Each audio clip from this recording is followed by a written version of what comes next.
Video میں آگے بڑھنے سے پہلے آپ سے درخواست ہے کہ آپ ویڈیو کو لائک کریں، زیادہ سے زیادہ واچ کریں، چینل کو سبسکرائب کر دیں اور بیل آئیکن کو ضرور دبا دیں۔ بسم اللہ الرحمن الرحیم۔ السلام علیکم ناظرین۔ توابع کی بات جو ہے وہ ہم مکمل کرنے جا رہے ہیں اختصار کے ساتھ۔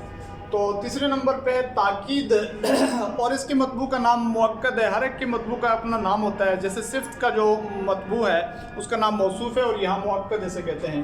وہ تابع ہے جو مطبوع کی نسبت کو پختہ کر دے، اور پھر اس کی دو اقسام ہیں۔ تاکید لفظی جو لفظ کے تکرار کے ساتھ ہوتی ہے، جاء زید، دوبارہ آپ کہہ دیں اس کو زید،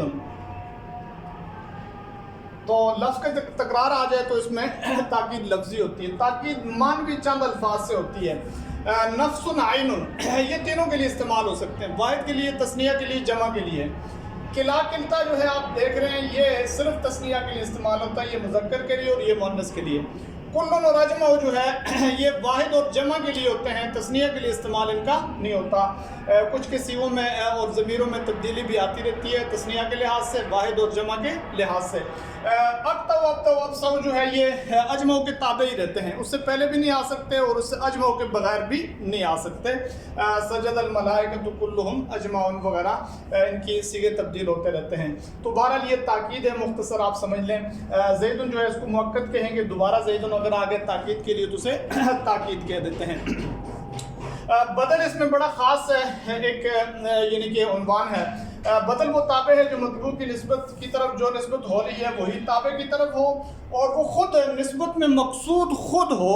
اس سے پہلے ہم نے حرف عطف پڑھا تھا، وہاں یہ تھا کہ دونوں نسبت میں مقصود ہوتے ہیں، یہاں یہ خود نسبت میں مقصود ہوتا ہے۔ جو مبدل منہ ہے اس کا جو مطبوع ہے اس کا نام مبدل منہ ہوتا ہے، اور مبدل منہ نسبت میں مقصود نہیں ہوتا۔ اور پھر آپ دیکھ رہے ہیں کہ بدل کی 4 اقسام ہیں۔ نمبر 1 بدل الکل، دونوں کا مدلول ایک ہو، مبدل منہ اور بدل دونوں کا مدلول ایک ہی ہو تو یہ بدل الکل ہو جاتا ہے۔ جا زید اخو کا، زید مبدل منہ اور اخو عمرن، جا زید اخو عمرن، یہ اخو جو ہے یہ بدل ہے اور دونوں کا مدلول ایک ہی ہے، اس کو بدل الکل من الکل بھی کہہ دیتے ہیں اور بدل الکل کہا جاتا ہے عام طور پہ۔ بدل البعض، بدل مبدل منہ کے مدلول کا جز ہو، بدل کا جو مدلول ہے وہ مبدل منہ کے مدلول کا ایک جز ہو۔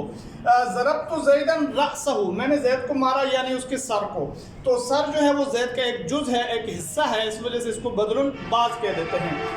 تیسرے نمبر پہ ہے بدل الاستعمال، بدل کا مدلول مبدل منہ کا متعلق ہو، جیسے سلب زید ثوبہ، چھینا گیا یا چرایا گیا زید یعنی اس کا کپڑا، تو کپڑا متعلق ہوتا ہے بدن کے، اس کا جز نہیں ہوتا۔ اور بدل الغلط انتہائی آسان، جو غلطی کے بعد ذکر ہو سے جا زید عمرن کہہ دیتے ہیں۔ اگر آپ نے عمر کہنا تھا پہلے زید کہہ دیا تو عمر جب کہیں گے تو یہ بدل الغلط ہو جائے گا۔